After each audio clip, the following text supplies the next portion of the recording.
রাশিফলের ভিডিও সব সময় মেলে না, এটা কিন্তু আপনারা প্রায় অভিযোগ করেন এবং এই অভিযোগটিও মিথ্যা নয়। আমরা যে সমস্ত রাশিফলের ভিডিও আপলোড করি সেগুলির হয়তো 30% বা 35% মতো ম্যাচ করে এবং অধিকাংশটাই ম্যাচ করে না। এটার পেছনেও কিন্তু অনেকটা জ্যোতিষীয় কারণ রয়েছে। তার মধ্যে অন্যতম সেটা হচ্ছে আপনার ব্যক্তিগত জন্মকুণ্ডলী, গ্রহগত অবস্থান, দশা অন্তর্দশা, তাছাড়া গ্রহ কোন নক্ষত্রে রয়েছে, যে নক্ষত্রে রয়েছে কোন চরণ প্রাপ্ত হয়েছে, করণ পায়া, এগুলির বিশেষ বিশেষত্ব রয়েছে। কিন্তু রাশিফলের ভিডিও তৈরি করার ক্ষেত্রে এগুলি সম্পূর্ণ অজানা থাকে। এটা একটা সার্বিক আলোচনা। আর এর বাইরে আরও একটা গৌণ কারণ রয়েছে বলে আমার মনে হয়, সেটা হচ্ছে রাশিফলের ভিডিও একটা স্টোরি টেলিংয়ের মাধ্যমে বর্ণনা করার চেষ্টা করা হয়, যেখানে ভিডিওটি যাতে শ্রুতি মধুর হয় এবং পজিটিভ কথা বেশি মাত্রায় বলা হয়, এই বিষয়টিকে প্রায়োরিটি দেওয়া হয়। সেক্ষেত্রেও কিন্তু যে ঘটনাগুলির উল্লেখ করি, ফলের ক্ষেত্রে ততটা পজিটিভ রেজাল্ট আপনাদের আসে না। তবে বর্তমান সময়ে আমি যে প্রসেসটি ফলো করে এই ভিডিওটি আপলোড করছি, এক্ষেত্রে কিন্তু ফল অধিকাংশই মিলবে তেমনই প্রত্যাশা। অন্তত 60-70% আমি যে ঘটনাগুলি সেপ্টেম্বর মাসে ঘটবে বলে উল্লেখ করব, সেগুলি আপনাদের জীবনের সাথে ম্যাচ করবে বলেই আমার প্রত্যাশা। আপনাদের কাছে একটাই অনুরোধ, এই ভিডিওটা অন্ততপক্ষে শেষ পর্যন্ত শুনবেন, কারণ এখানে স্টোরি টেলিং থাকবে না, একেবারে জ্যোতিষীয় ব্যাখ্যা থাকবে, তাই শুনতে হয়তো খুব একটা ভালো লাগবে না। নমস্কার, আরও একটি নতুন ভিডিওয়ে আপনাদের স্বাগত জানাই। আমি শ্রী বিশ্বজিৎ। আলোচনার বিষয় কর্কট রাশি সেপ্টেম্বর মাস 2026 নাক্ষত্রিক আলোচনা। প্রথমে কর্কট রাশির একটা সার্বিক আলোচনা খুব সংক্ষেপে করার চেষ্টা করব। তারপর কর্কট রাশিতে যে 3টি নক্ষত্র রয়েছে, সেই নক্ষত্র অনুযায়ী আপনারা কী ফল পেতে যাচ্ছেন, এই বিষয়টিও কারণ সহ ব্যাখ্যা করার চেষ্টা করব। বর্তমান সময়ে কর্কট রাশির দ্বাদশে বৃহস্পতি, মাফ করবেন, বর্তমান সময়ে অর্থাৎ সেপ্টেম্বর মাসে কর্কট রাশির দ্বাদশে মঙ্গল অবস্থান করে রয়েছে। কর্কট রাশির জন্য মঙ্গল অত্যন্ত যোগকারী গ্রহ, কারণ সে পঞ্চমপতি এবং দশমপতি। শাস্ত্রে উল্লেখ রয়েছে কেন্দ্রপতি এবং কোণপতি গ্রহ রাজযোগ তৈরি করে। কিন্তু মঙ্গল যে ঘরটাতে রয়েছে, অর্থাৎ মিথুন রাশির ঘর, মিথুন রাশি একটি বায়ুতত্ত্বের রাশি, আর বায়ুতত্ত্বের রাশিতে অগ্নিতত্ত্বের গ্রহ যখনই অবস্থান করবে, তার রেজাল্ট দেওয়ার ক্ষমতা সেটি কিন্তু বৃদ্ধি পাবে। তাহলে আপনার দ্বাদশভাবে রয়েছে মানে ব্যয়, এই বিষয়টি যেমন বৃদ্ধি পাওয়ার জায়গা তৈরি করতে পারে। আবার একই রকমভাবে ব্যক্তিগত জন্মকুণ্ডলিতে মঙ্গল রাহুযুক্ত বা শুক্রযুক্ত হয়ে অবস্থান করলে অনৈতিক কোনো রিলেশনশিপে জড়িয়ে পড়ার জায়গা, সেটিও মঙ্গলের প্রভাবে তৈরি হতে পারে। যারা জন্মস্থান থেকে অনেক দূরে কর্ম করছেন, তারা কিন্তু মঙ্গলের প্রভাবে পজিটিভ রেজাল্ট আশা করতে পারেন। আবার আপনার চাকরির ট্রান্সফার হয়ে দূরে যাওয়ার জায়গা, সেটিও কিন্তু সেপ্টেম্বর মাসে তৈরি হতে পারে। এরপর যে গ্রহটাকে নিয়ে বলবো, সেটি হচ্ছে দেবগুরু বৃহস্পতি। কর্কট রাশির জন্য বৃহস্পতি হচ্ছে 6 নম্বর ঘর এবং 9 নম্বর ঘরের মালিক। 6 নম্বর ঘর থেকে আমরা রোগ, রিপু, ঋণ এই সমস্ত কিছুর বিচার করি। তবে বৃহস্পতি কিন্তু কর্কট রাশির ঘরে উচ্চস্থ হয় এবং শাস্ত্রে উল্লেখ রয়েছে গ্রহ উচ্চস্থ হলে পজিটিভ রেজাল্ট দেওয়ার ক্ষমতা সেটি বৃদ্ধি পায়। তাহলে এখন থেকে আমরা বলতে পারি রোগ, ঋণ, রিপু এগুলি হ্রাস পেতে পারে। আবার একই রকমভাবে ভাগ্যের সহায়তা এই মাসটিতে অন্তত আপনারা আশা করতে পারেন। তবে নক্ষত্র অনুযায়ী সবাই যে একই রকম ফল পাবেন না, এ কথাটিও কিন্তু আপনাদেরকে খেয়াল রাখতে হবে। যদি আমরা রবির কথাটিকে বলি, তাহলে আপনাদের জন্য রবি অত্যন্ত যোগকারক গ্রহ এবং মাসের 16 তারিখ পর্যন্ত রবি আপনাদের দ্বিতীয় ঘরে থাকছে। দ্বিতীয় ঘর মানে হচ্ছে অর্থ, সেভিংস, আপনার ব্যক্তিত্ব, যোগাযোগ, কমিউনিকেশন স্কিলের প্রধান মাধ্যম আপনার বাক্য। তাহলে সেই জায়গাতে যেহেতু রবি অবস্থান করে রয়েছে, সুতরাং আর্থিক জায়গায় একটা স্টেবিলিটি আসার জায়গা, সেটি কিন্তু মাসের শুরু থেকে 16 তারিখ পর্যন্ত থাকার কথা। আপনার কথার মধ্যে গাম্ভীর্য, আপনার পার্সোনালিটি, সেটা কিন্তু এনহ্যান্স হতে পারে মাসের শুরুতে। সঙ্গে রয়েছে বুধ। বুধ কিন্তু তৃতীয়পতি এবং দশমপতি। একটা কথা খেয়াল রাখবেন, রবি কিন্তু আপনার আত্মগরিমার কারক গ্রহ, সুতরাং কথার মধ্যে অহংকার এই বিষয়টিও কিন্তু আসতে পারে। তার ফলে কিন্তু কাছের মানুষ দূরে সরে যাওয়ার প্রবণতা, সেটিও কিন্তু সেপ্টেম্বরে আপনি নিজেই ক্রিয়েট করতে পারেন, কারণ কেতু সেও কিন্তু আপনাদের দ্বিতীয় ঘরে অবস্থান করে রয়েছে। শ্বশুরবাড়ির মানুষের সাথে অকারণে একটা ভুল বোঝাবুঝি কেতুর প্রভাবে সেটা কিন্তু তৈরি হতে পারে। তাহলে এখান থেকে কি করতে হবে? অবশ্যই নিজেকে সংযত রাখতে হবে এবং আপনার আত্ম অহংকার ইগো এটাকে যতটা সম্ভব বর্জন করতে হবে। সেটা কিন্তু রবি এই মাসটি অন্ততপক্ষে প্রথম দিকে আপনাদেরকে দেওয়ার চেষ্টা করবে। এরপর যে গ্রহটিকে নিয়ে বলবো সেই গ্রহটি হচ্ছে শুক্র। দেখুন, মাসের শুরুতেই শুক্র আপনাদের রাশির তৃতীয় নিজ ক্ষেত্রে অবস্থান করে রয়েছে। সুতরাং এক্ষেত্রে কিন্তু প্রেমের ক্ষেত্রে সাবধান। আপনাদের যৌন জীবনে হঠাৎ করে একটা বড় মিস্টেক সেটা কিন্তু করে ফেলতে পারেন, সুতরাং একটু সাবধান থাকতে হবে। তবে 3 তারিখের পর থেকে এই শুক্র সে কিন্তু চতুর্থ ঘরে স্বক্ষেত্রস্থ হয়ে অবস্থান করছে। মায়ের সান্নিধ্য, মায়ের আশীর্বাদ, মায়ের কাছ থেকে পজিটিভ কিছু পাওয়ার জায়গা সেটা কিন্তু তৈরি হয়ে রয়েছে। কর্মক্ষেত্রে একটা স্থিতিশীলতা বা কাজের একটা ভালো পরিবেশ সেটা আপনারা 3 তারিখের পর থেকে আশা করতে পারেন। বাড়িতে কোনো ভালো ডিজাইন বা ভালো পরিবর্তন বা পজিটিভ পরিবর্তন সেটা কিন্তু আপনাদের জীবনে সেপ্টেম্বর মাসের 3 তারিখের পর থেকে আসতে পারে। এরপর যে গ্রহটিকে নিয়ে আলোচনা করব সেই গ্রহটি হচ্ছে রাহু। কর্কট রাশির অষ্টম ঘরে বর্তমানে রাহু অবস্থান করে রয়েছে। আর আপনাদের অধিকাংশ কর্কট রাশির জাতক জাতিকাদের সমস্যার মূলে এই রাহু রয়েছে। হঠাৎ করে জীবনে পরিবর্তন, ঝুট ঝামেলা, বাধা, অ্যাক্সিডেন্ট, রোগ এই সমস্ত কিছুর মধ্যে দিয়ে আপনারা দীর্ঘদিন ধরেই যাচ্ছেন। আপনাদের নবমভাবে শনিদেব সে বর্তমান সময়ে রেট্রোগেট অর্থাৎ পাওয়ারফুল অবস্থায় রয়েছে। তাহলে সপ্তমপতি এবং অষ্টমপতি শনিদেব সে আপনাদের ভাগ্যস্থানে রয়েছে। অতিরিক্ত পরিশ্রম এটাই কিন্তু শনিদেব চায়। তাছাড়া আপনি যেটা পাবার যোগ্য, আপনি যতদিন না সেই যোগ্যতা অর্জন করতে পারছেন ততদিন আপনাকে কনসিস্টেন্সি পরীক্ষা দিয়েই যেতে হবে। তার ফলে কিন্তু শনির জন্য প্রচুর মানুষ, বিশেষ করে কর্কট রাশির অধিকাংশ জাতক জাতিকা একটা প্রবলেমের মধ্যে দিয়ে যাচ্ছেন। সেটা সাংসারিক প্রবলেম হতে পারে, সন্তানকে কেন্দ্র করে হতে পারে, অর্থকে কেন্দ্র করে হতে পারে, দাম্পত্য জীবনকে কেন্দ্র করে হতে পারে, রোগ, ঋণ, রিপু, শত্রুকে কেন্দ্র করে হতে পারে। কিন্তু আলটিমেট শনি বর্তমান সময়ে আপনাদেরকে পরীক্ষা নিচ্ছেন, এ বিষয়ে কিন্তু কোনোরূপ ডাউট নেই। তাহলে এটা ছিল একটা সার্বিক আলোচনা। 30% ম্যাচ করার সম্ভাবনা সেটি কিন্তু রয়েছে। তবে এখন আমি যে আলোচনাটি করব অর্থাৎ নক্ষত্র ধরে ধরে এবং কারণ সহ ব্যাখ্যা করার চেষ্টা করব, এটি অত্যন্ত মনোযোগ সহকারে শুনবেন। কারণ নক্ষত্র ধরে বিচার না করলে কিন্তু ভালো রেজাল্ট প্রত্যাশা করা যায় না। সে আপনার পক্ষেই থাক বা বিপক্ষেই থাক, আপনি শুভ ফল পান বা অশুভ ফল পান, কিন্তু নক্ষত্রকে উপেক্ষা করলে সঠিক ফলাদেশ এটা করা সম্ভবপর নয়। কর্কট রাশিতে 3টি নক্ষত্র রয়েছে, সেটা আপনারা প্রত্যেকেই জানেন। কর্কট রাশির ঘরে পুনর্বসু, পুষ্যা এবং অশ্লেষা নক্ষত্র রয়েছে। তাহলে কর্কট রাশির পুষ্যা নক্ষত্রে যাদের জন্ম তাদের জন্য মঙ্গল সে কিন্তু অতিমিত্র নক্ষত্রে দ্বাদশ ঘরে অবস্থান করে রয়েছে। সুতরাং আপনাদের কর্মের কারকগ্রহ মঙ্গল সে আপনার ব্যয় স্থান অর্থাৎ দ্বাদশভাবে অবস্থান করে রয়েছে। কর্মক্ষেত্রে কোনো গভীর বন্ধুত্ব আপনার জীবনে আশীর্বাদ স্বরূপ আসতে পারে, এটা আপনাদেরকে মাথায় রাখতে হবে। তবে এই মঙ্গল সে পঞ্চম ভাবের অধিপতি, পঞ্চম ভাব থেকে কিন্তু মিত্রতা এই বিষয়টির বিচার করা হয়। আপনাকে কিন্তু এমনও হতে পারে যে মিত্রতার জন্য পরীক্ষা সেটিও আপনাকে দিতে হতে পারে। অকারণ ভুল বোঝাবুঝির কারণে ভালো বন্ধু বিচ্ছেদ এই জায়গাটিও কিন্তু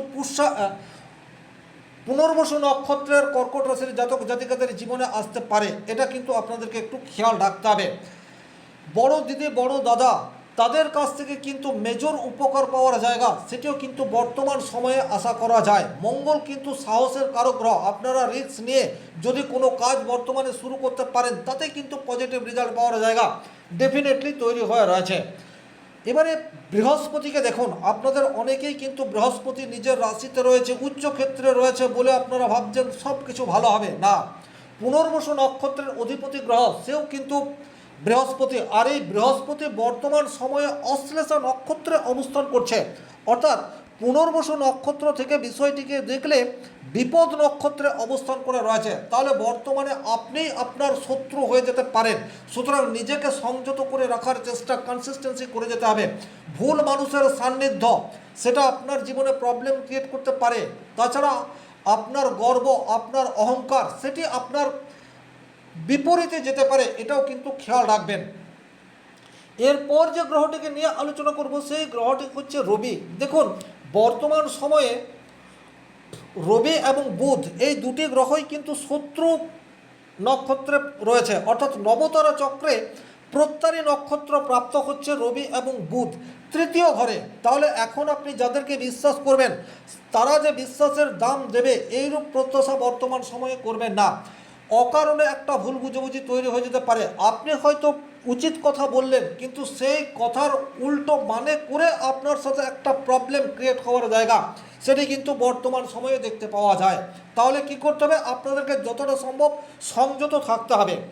কেতু সে কিন্তু বর্তমান সময়ে মঘা নক্ষত্রে অবস্থান করে রয়েছে এবং পুনর্বসু নক্ষত্র থেকে যদি দেখা হয় তাহলে 4 নম্বর নক্ষত্রে কেতুর অবস্থান। 4 নম্বর মানে হচ্ছে খেম নক্ষত্র, অর্থাৎ শান্তি। শান্তি যদি আপনাকে পেতে হয় সেক্ষেত্রে নিজের ইগো, নিজের আমিত্ব, নিজের অহংকার এগুলিকে কিন্তু বর্জন করতে হবে এবং বর্তমান সময়ে যতটা সম্ভব নিজেকে গুটিয়ে রাখার চেষ্টা করলে আপনি শান্তি পাবেন, এটা খেয়াল রাখবেন। যদিও কর্কট রাশির জাতক জাতিকারা কিন্তু অনেকটা ইমোশনাল বা আবেগ তাড়িত হয়ে সিদ্ধান্ত গ্রহণ করে ফেলে, অপর মানুষের দুঃখ কষ্ট দেখলে ঝাঁপিয়ে পড়ে এবং এটাই বর্তমান সময়ে আপনার অপোজিটে যেতে পারে, এটা আপনাদেরকে খেয়াল রাখতে হবে, বিশেষ করে পুনর্বসু নক্ষত্রের জাতক জাতিকাদের জন্য। তবে রাহু বর্তমান সময়ে ধনিষ্ঠা নক্ষত্রে অবস্থান করছে, অর্থাৎ 23 নম্বর নক্ষত্রে, যা পুনর্বসু নক্ষত্র থেকে বিচার করলে মিত্র নক্ষত্রে থাকছে। তাহলে অষ্টম ভাবে রাহু অবস্থান করছে, অষ্টম ভাব থেকে অশুভত্বের বিচার করা হয় কিন্তু তার মধ্যেও কিছু শুভত্ব লুকিয়ে রয়েছে। যে সমস্ত মানুষজন লোনের জন্য দীর্ঘদিন অ্যাপ্লাই করে রেখেছেন হঠাৎ করে তাদের লোন অ্যাপ্রুভেল হওয়ার জায়গা সেটি কিন্তু দেখতে পাওয়া যায়। যে সমস্ত কর্কট রাশির পুনর্বসু নক্ষত্রের মানুষজন অকাল্ট সায়েন্স নিয়ে অধ্যয়ন করছেন বা গবেষণা করছেন তারা পজিটিভ রেজাল্ট আশা করতে পারেন। যারা গোপনে থেকে কোনো কাজ করছেন তারা বর্তমান সময়ে পজিটিভ রেজাল্ট আশা করতে পারেন। শনিদেব সেও কিন্তু আপনাদের বিপদ নক্ষত্রে অবস্থান করছে, অর্থাৎ 27 নম্বর নক্ষত্রে রয়েছে। 7 নম্বর নক্ষত্র থেকে যদি বিচার করা হয় তাহলে বিপদ নক্ষত্রে রয়েছে। আপনাদের সপ্তম ভাব এবং অষ্টম ভাবের অধিপতি গ্রহ শনিদেব ভাগ্যস্থানে বিপদ নক্ষত্রে অবস্থান করছে। সুতরাং পরীক্ষা সেটি কিন্তু কনসিস্টেন্সি এই মাসটিতেও আপনাদেরকে দিয়ে যেতে হবে। স্ত্রীর সাথে বা স্বামীর সাথে অকারণে গোলযোগে জড়াবেন না এবং অতি উৎসাহী হয়ে, কারণ অষ্টম ভাবের অধিপতি শনিদেব সেখানে রাহু অবস্থান করে রয়েছে, সুতরাং অতি উৎসাহী হয়ে কোনো সিদ্ধান্ত নিলে আপনাদের সমস্যা নিজেরাই ক্রিয়েট করতে পারেন। সুতরাং এই মাসটিতে যতটা সম্ভব কর্কট রাশির পুনর্বসু নক্ষত্রের জাতক জাতিকারা কিন্তু নিজেদেরকে গুটিয়ে রাখার চেষ্টা বা সংযত করে চলার চেষ্টা করলেই পজিটিভ রেজাল্ট পাবেন, এটা ধরে নেওয়া যায়। এরপর যে নক্ষত্রটি রয়েছে সেটি হচ্ছে পুষ্যা নক্ষত্র, অর্থাৎ 8 নম্বর নক্ষত্রে যে সমস্ত জাতক জাতিকার জন্ম তাদের জন্য মঙ্গল অত্যন্ত পজিটিভ রেজাল্ট আনতে চলেছে। কারণ একটা কথা মাথায় রাখবেন, কর্কট রাশির জন্য মঙ্গল রাজ্যকারী গ্রহ, আর মঙ্গল দ্বাদশভাবে অবস্থান করলেও বর্তমান সময়ে মিত্র নক্ষত্রে থাকছে। সুতরাং বন্ধুর উপর ভরসা করতে হবে। স্বাভাবিক অর্থে কর্কট রাশির মানুষজন কিন্তু মানুষকে বিশ্বাস করে এবং বিশ্বাস করে ঠকে যায়, কিন্তু এখন পুষ্যা নক্ষত্রের জাতক জাতিকারা যদি নিজের বন্ধু বান্ধব, বড় দাদা, বড় দিদিদেরকে বিশ্বাস করে কোনো সিদ্ধান্ত নেয় সেক্ষেত্রে কিন্তু পজিটিভ রেজাল্ট আপনারা আশা করতে পারেন। কর্মক্ষেত্রে পজিটিভ রেজাল্ট বা কর্মক্ষেত্রে সহযোগীদের দ্বারা আপনি আপনার গভীর সমস্যার কোনো সমাধানের রাস্তা পেলেন, এই ধরনের ঘটনা সেপ্টেম্বর মাসে ঘটতে পারে। বৃহস্পতি কিন্তু আপনাদের জন্য একেবারে আশীর্বাদ স্বরূপ আসতে চলেছে, কারণ বৃহস্পতি বর্তমান সময়ে 9 নম্বর নক্ষত্রে অবস্থান করছে, যা 8 নম্বর নক্ষত্র থেকে ধরলে সম্পদ নক্ষত্রে আছে। সার্বিক পজিটিভ ইম্প্যাক্ট ডেফিনেটলি পুষ্য নক্ষত্রের জাতক জাতিকারা পেতে যাচ্ছে, বা বলা ভালো বৃহস্পতির এই যে উচ্চক্ষেত্রে অবস্থান এটার জন্য কর্কট রাশির পুষ্য নক্ষত্রের জাতক জাতিকা সবচেয়ে বেশি পজিটিভ রেজাল্ট পাবে বললেও ভুল বলা হবে না। আপনাদের জন্য বৃহস্পতি ভাগ্যভাব এবং ষষ্ঠ ভাবের অধিপতি, ষষ্ঠ ভাব থেকে হচ্ছে রোগ, রিপু, ঋণ, এইগুলি থেকে আপনি মুক্ত হতে যাচ্ছেন। আর 9 নম্বর মানেই হচ্ছে ভাগ্য। যদিও ভাগ্যস্থানে বর্তমানে শনিদেব আপনাকে কড়া পর্যবেক্ষণের মধ্যে রেখেছে, কিন্তু তারপরেও বলবো সেপ্টেম্বর মাসটিতে কিন্তু সেই পরীক্ষায় উত্তীর্ণ হওয়ার জায়গা দেবগুরুর আনুকূল্যে আপনাদের জীবনে ঘটতে পারে। এরপর যদি আমরা রবি এবং বুধ এই দুটি নক্ষত্রকে দেখি তাহলে এই নক্ষত্রগুলিও কিন্তু ভালো অবস্থানে রয়েছে। নবতারা চক্রে বুধ এবং রবি খেম নক্ষত্র প্রাপ্ত হচ্ছে। খেম নক্ষত্র মানেই হচ্ছে শান্তি। তাহলে আপনাদের দ্বিতীয় ঘরে রবি এবং বুধ, দ্বিতীয় ঘর থেকে সেভিংস এই বিষয়টির বিচার করা হয়, অর্থ দাম্পত্য জীবনের সুখ এই বিষয়টির বিচার করা হয়। আর সেখানে রবি এবং বুধ এই দুটি মেজর গ্রহ থাকায় এই জায়গায় পজিটিভ রেজাল্ট আপনারা আশা করতে পারেন। এই সময়ে হঠাৎ কোনো অর্থ প্রাপ্তির সম্ভাবনা তৈরি হতে পারে, বা আপনি নিজে সেভিংস করার প্রতি আগ্রহ সেটা বৃদ্ধি পেতে পারে। কথার মাধ্যমে অপর মানুষকে আকৃষ্ট করার ক্ষমতা সেটি বৃদ্ধি পেতে পারে। আলটিমেট রবি এবং বুধের পূর্ব ফাল্গুনী নক্ষত্রে অবস্থান আপনার জন্য পজিটিভ রেজাল্ট আনবে, এ বিষয়ে কিন্তু কোনোরূপ ডাউট নেই। তবে কেতু কিন্তু এখানে অবস্থান করে রয়েছে বিপদ নক্ষত্রে। একটা কথা খেয়াল রাখবেন, অর্থনীতির ক্ষেত্রে চোখ কান বন্ধ করে কোনো মানুষকে বিশ্বাস করবেন না, সেক্ষেত্রে কিন্তু ভুল তৈরি হয়ে যেতে পারে। আর বাক্য আপনি যেটা বলতে চাইছেন সেটা সম্পূর্ণ বলবেন। অনেক সময় কি হয়, কেতুর প্রভাব থাকলে আপনি একটা অসম্পূর্ণ কথা বললেন এবং তার উল্টো মানে হলো, এবং সেখান থেকে একটা প্রবলেম সূত্রপাত। তাহলে যেটা আপনি বলতে চাইছেন সেটা পরিষ্কার করে বলবেন, সেক্ষেত্রে কিন্তু কেতুর নেগেটিভ ইম্প্যাক্টকে আপনি অনায়াসে হ্রাস করে ফেলতে পারেন। পুষ্যা নক্ষত্রের জন্য রাহু সে কিন্তু খুব খারাপ অবস্থানে রয়েছে, অর্থাৎ বধ নক্ষত্রে রয়েছে। রাহু আপনাদের অষ্টম ভাবে রয়েছে। দ্রুত গাড়ি চালানো থেকে আপনাদেরকে নিরস্ত এটা কিন্তু হতেই হবে। দ্বিতীয়ত হচ্ছে শ্বশুর বাড়ির সাথে বাক্য বিনিময় করার ক্ষেত্রে সাবধানী কথাবার্তা এটা ভীষণ রকম প্রয়োজন। আর তৃতীয় যে বিষয়টা হচ্ছে অতিরিক্ত ঋণ নিয়ে নিজের শখ আহ্লাদ চরিতার্থ করার কথা যারা ভাবছেন তারা এই পথে হাঁটবেন না, কারণ বর্তমান সময়ে ঋণ হওয়ার প্রবাবিলিটি সেটা যথেষ্ট। অনেক কর্কট রাশি কর্কট লগ্নের জাতক জাতিকারা বর্তমানে ঋণের ফাঁদে রয়েছেন, এবং সেপ্টেম্বর মাসটিতে বিশেষ করে পুষ্যা নক্ষত্রের জাতক জাতিকা যদি কোনো ঋণ নতুন করে নেয়, সেই ঋণ পরিশোধ করার ক্ষেত্রে কিন্তু প্রচুর প্রবলেম তৈরি হতে পারে। শনিদেব এই মাসটিতে কিন্তু আপনাদের ভালো বা শুভ নক্ষত্র প্রাপ্ত হচ্ছে। তাহলে যে কথাটি আমি আগেই বলছিলাম, আপনাদের ভাগ্যস্থানে শনিদেব অবস্থান করে রয়েছে, আপনাদেরকে কিন্তু পরীক্ষা থেকে নিষ্কৃতি সেটা বর্তমান সময়ে শনিদেব দিতেই পারেন। এরপর যে নক্ষত্রটি কর্কট রাশিতে অবস্থান করছে সেটি হচ্ছে অশ্লেষা নক্ষত্র, যার অধিপতি গ্রহ হচ্ছে বুধ। এখন অশ্লেষা নক্ষত্র থেকে যদি আপনারা বিষয়টিকে দেখেন, তাহলে কিন্তু মঙ্গল সে দ্বাদশভাবে অবস্থান করে রয়েছে এবং বধ নক্ষত্র প্রাপ্ত হয়েছে।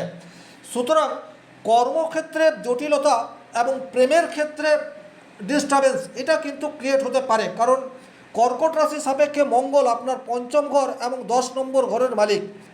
5 নম্বর ঘর থেকে আমরা ইনভেস্টমেন্ট এই বিষয়টির বিচার করে থাকি। সুতরাং অশ্লেষা নক্ষত্রের জাতক জাতিকা কিন্তু একটু ভেবে চিন্তে ইনভেস্টমেন্ট এই মাসটিতে করবেন, এবং দাম্পত্য প্রেম বা প্রেমজ জীবনে একটা বিচ্ছেদ, চিরকালীন বিচ্ছেদ হওয়ার জায়গা, সেটির সূত্রপাত বর্তমান সময়ে কিন্তু হতে পারে। একটু সাবধানতা অবলম্বন করে চলতে হবে।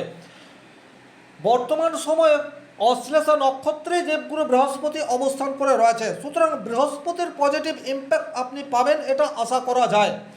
রবি এবং বুধ এরাও কিন্তু বিপদ নক্ষত্রে রয়েছে, তাহলে রবি এবং বুধ আপনার দ্বিতীয় ঘরে অর্থাৎ অর্থের জায়গায় রয়েছে। অশ্লেষা নক্ষত্রের জাতক জাতিকাদের অকারণে অর্থ নাশ সেটিও কিন্তু হতে পারে। শারীরিক ইস্যু বা শ্বশুরবাড়ির কোনো ব্যক্তির জন্য আপনার অতিরিক্ত অর্থ ব্যয়, বা আপনি এমন কোনো বাক্য বিনিময় করে ফেললেন বা উত্তপ্ত বাক্য বিনিময় করলেন যার ফলে শ্বশুরবাড়ির সাথে একটা খারাপ সম্পর্ক তৈরি হয়ে গেল, এই ধরনের প্রবলেম তৈরি হতে পারে। সুতরাং বাক্যের মধ্যে সংযম এটা আপনাদেরকে আনতে হবে। আর কোথায় আপনি অর্থ খরচ করছেন, কতটা পরিমাণ অর্থ খরচ করছেন, এই বিষয়টিতে স্বচ্ছ ধারণা তৈরি রাখতে হবে। রাহু আপনাদের জন্য কিন্তু ভালো জায়গায় অবস্থান করছে। তাছাড়া কেতু এও কিন্তু সম্পদ নক্ষত্রে অবস্থান করছে। এই যে রাহু এবং কেতু ভালো জায়গায় অবস্থান করে রয়েছে, সুতরাং এর সুফল নিতে চাইলে আপনি যেটা বলতে চাইছেন সেটা পরিষ্কার করে বলতে হবে, আর আপনি যেটা শুনছেন সেটাও সম্পূর্ণ শোনার পর আপনার ডিসিশন ব্যক্ত করতে হবে। তড়িঘড়ি কোনো সিদ্ধান্ত নিলে রাহু কেতুর পজিটিভ ইম্প্যাক্ট সেটি কিন্তু পাওয়া যায় না। আর বর্তমান সময়ে 27 নম্বর নক্ষত্রে অর্থাৎ রেবতী নক্ষত্রে রেট্রোগেট অবস্থায় শনিদেব আপনাদের ভাগ্যস্থানে অবস্থান করে রয়েছে। সুতরাং এক্ষেত্রেও আমরা বলতে পারি যে শনিদেব আপনাদের জন্য শুভ বা অশুভ ইম্প্যাক্ট আনবে না। আপনার ব্যক্তিগত জন্মকুণ্ডলিতে শনি যদি শুভ, সেক্ষেত্রে শনির এই গোচর আপনার জন্য শুভ হবে। আর শনি যদি অশুভ থাকে সেক্ষেত্রে কিন্তু আপনাকে পরীক্ষা, সেটা কনসিস্টেন্সি দিয়ে যেতে হবে। এই ছিল সার্বিকভাবে এই ভিডিওটির আলোচিত বিষয়। ভিডিওটি ভালো লাগলে লাইক করবেন, কোথাও কোনো প্রশ্ন বা সংশয় থাকলে কমেন্ট বক্সে লিখে জানাবেন। চ্যানেলে নতুন হয়ে থাকলে সাবস্ক্রাইব করে পাশে থাকা অল নোটিফিকেশন বেল আইকনটি প্রেস করে দিন। আজকের ভিডিও এখানেই শেষ করছি। ভালো থাকুন, সুস্থ থাকুন, ধন্যবাদ।